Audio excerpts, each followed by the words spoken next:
Alright, mula kay Melvs Castle, Commanding General Order to Fire Shot na ba? Sabing ganon, na ba? May question na, missile, ipapaputok pag inatake tayo ng China? So another question yan mga tol na ating aalamin at sana ay magkaroon tayo ng sagot.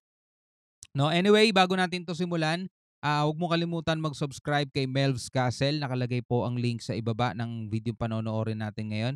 At syempre, kung bago ka pa lamang dito at trip mo yung mga ganitong klaseng reaction video, commentary, opinion, criticism at kung ano-ano pa, syempre huwag mo kalimutan mag-subscribe.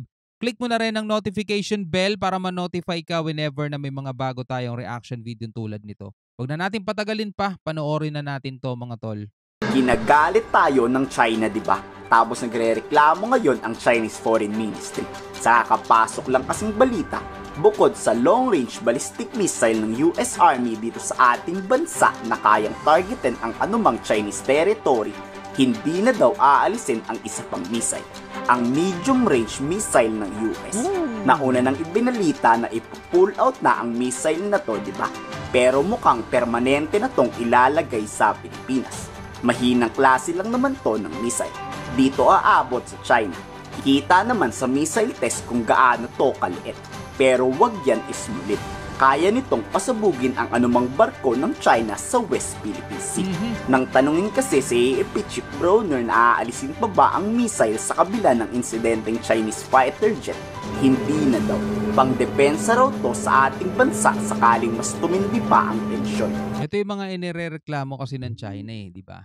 Yung mga missile system natin. Kasi alam nilang wala tayong ganun mga tol. No? Well, tinatry naman nating bumili tulad ng HIMARS, di ba? Gusto nating bumili nun.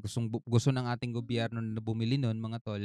Though, sa ngayon, wala pa tayong mga ganyan. At ang ginagawa naman ng Amerika, dahil nga tinutulungan nila tayo sa mga exercises natin, ay pinapadala nila rito yung ibang mga equipment na sa tingin naman natin, no, personally, ay magagamit ng ating sandatahan bilang depensa o bilang pamprotekta mga tol sa ating soberanya. Kasi syempre mga tol, kung labanan ng puwersa talagang talo tayo. Kulang pa tayo sa mga kagamitan. Maliit na nga yung bansa natin, kulang pa tayo sa kagamitan, eh di talagang dehadong-dehado tayo. So ngayon, nagdala rito yung Amerika mga tol ng ilang mga equipment, moderno, makabago, na ngayon naman ay inaalmahan ng China. Ang gusto nila alisin natin yun para talagang wala tayong laban sa kanila, di ba? Kita niyo yung ginagawa nilang pangsa-psycho sa atin. Psycho war nga ang gusto nilang mangyari mga tol 'di ba? 'Yun ang gusto nilang mangyari. Inaalmahan nga nila pati pagdaragdag natin ng mga EDCA sites dito Hindi lang sila mismo pati yung mga pakawala nila rito sa Pilipinas, yung mga pro-China rito sa Pilipinas. Lahat 'yun umaalma mga tol. Gumagawa sila ng samot-saring mga balita, fake news para pagkaisahin ng mga Pilipinong wag suportahan ng ating gobyerno. Eh kaso, minority na lang sila mga tol. Kakapiranggot na lang sila rito sa Pilipinas ngayon. Kasi ang mga Pilipino unti-unting namumulat sa katotohanan na talagang wala silang maitutulong dito sa bansa natin mga tol. Hindi sila ang nakakatulong sa atin, sila ang perwisyo. Lalo na yung mga sinusuportahan nila mga politiko rito, perwisyo sa bansa yung mga yan. Know for a fact that the Philippine Army has to develop its capabilities to make sure that we will be able to use the modern weapons that are now available. We want to also bring that capability to the Philippine Army in order for us to be able to bolster our defensive posture and be able to defend our territory. Anong say ng China? Ayan, nagrereklamo na naman. Kinokonsensya pa tayo. Tawagin ba naman tayong parang nagiging antagonist? Tayo raw ay kontrabida na. So China lang ba dapat ang maging bida?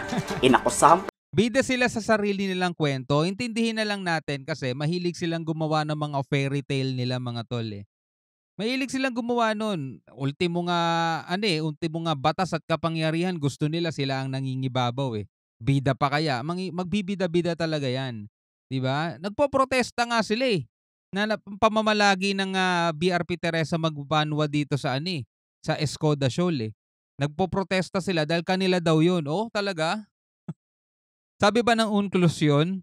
Hindi sila makakasagot doon mga tol kasi alam nila yung mismong pinirmahan nila, hindi nila kayang igalang. pa tayo ni Spokes na sinisira raw ang kapayapaan sa South China Sea. Nako China, paulit-ulit na ba? Sino ba ang sumisira talaga? O para sa mga pro-China rito, baka meron eh. O sige nga, pakisagot o kaya pakitanong na lang din doon sa amo ninyo mga tol. O, etong Skoda Shoal ba, pag-aari ba ng China yan? Sinusuportahan ba yan ng international law, ng UNCLOS? UNCLOS, search nyo na lang kung ano yung UNCLOS kasi malamang hindi nyo alam yun. Ang alam nyo lang is yung ano nyo, sinusuportahan nyo, yun lang ang alam ninyo. 'Di ba? Saka puro pulburon lang din ang alam ng utak ninyo eh. O, alamin na lang ninyo kung ano yung UNCLOS. Ito bang UNCLOS ay kailangan kilalanin ng mga bansa o talagang China ang nangingibabaw sa buong earth? Kayo nga nangako sa foreign affairs na tatahimik na pero pinaputukan nyo pa rin kami ng FLIR, di ba? 关于美国在菲律宾部署中导 Basahin na lang natin. Total, di naman natin naiintindihan yung sinasabi niya eh. On the U.S. deployment of mid-range capability missile system in the Philippines, China has made clear it's just position more than once.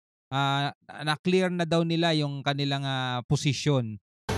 中方已多次 Maraming ulit na. 阐明了严正的立场。 Ang gusto nila, sundin daw natin sila mga tol. Alisin natin yung mga i-deploy dito ng US. Ang gusto nila, sumunod tayo sa kanila. Kontrolado tayo mga tol. Gusto nilang kontrolin tayo mga tol. Gusto nilang pakialaman kung ano yung nangyayari dito internal. 我要再次强调，菲方允许美国 Let me stress once again that by letting the US deploy the missile system on the Philippine soil, 部署中导， sinabi nyo na nga Philippine soil eh. So anong pakialam nyo dyan? 是配合域外势力 The Philippines is enabling a country outside the region to fuel tensions and antagonism in this region. Biruin mo, tigas ng mukha, di ba? 助长地区紧张对立，挑动地缘对抗和军备竞赛的 And inside geopolitical confrontation and arms race, this region cherishes peace and prosperity. Ay, naku po. 倒行逆施。本地区需要和平与繁荣，不需要中导。 And does not need those missiles in confrontation. We urge relevant countries to heed the call of countries in the 对 region. 抗。我们敦促有关国家正视地区各国的呼声， nito mga to, no? 尽早纠正错误作为。 Stop doing the wrong thing sooner rather than later. Quickly pull out the missile system as publicly pledged. Please, pull out din lahat ng barko ninyo dito sa West Philippine Sea. Dahil number 1, wala kayong karapatan dito sa aming dagat. Number 2, hindi yan sinusuportahan ng UNCLOS at ng international law. At lalo na ng tribunal, court of arbitration. Hindi kayo nanalo doon, talo kayo. So pull out nyo na lahat ng barko ninyo. Diba? Huwag kayong mag-utos-utos sa Pilipinas, hindi nyo naman kami probinsya.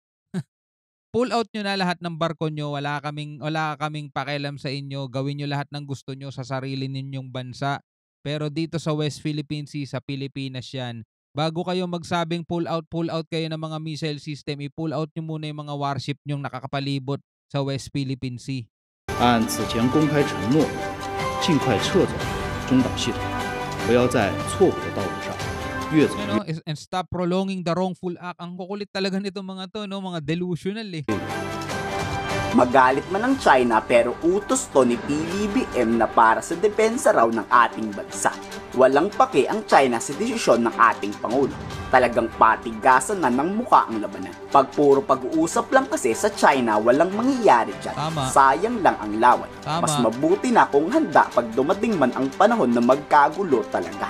With the Di order ba natin gusto pero mas maganda pa rin ready ang Pilipinas. of our president for us to defend our territory and not give an inch of our territory. So all of this are geared towards that, towards achieving his order, not specifically targeting any adversary. So we're not saying it's against any country or any specific group of our adversaries, but we want to prepare for all kinds of threats that could come to our country, whether it Bala sa bala na ang labanan. Kung tangkain man ng China ang patamaan tayo, nakahanda ang AFP na lumaban.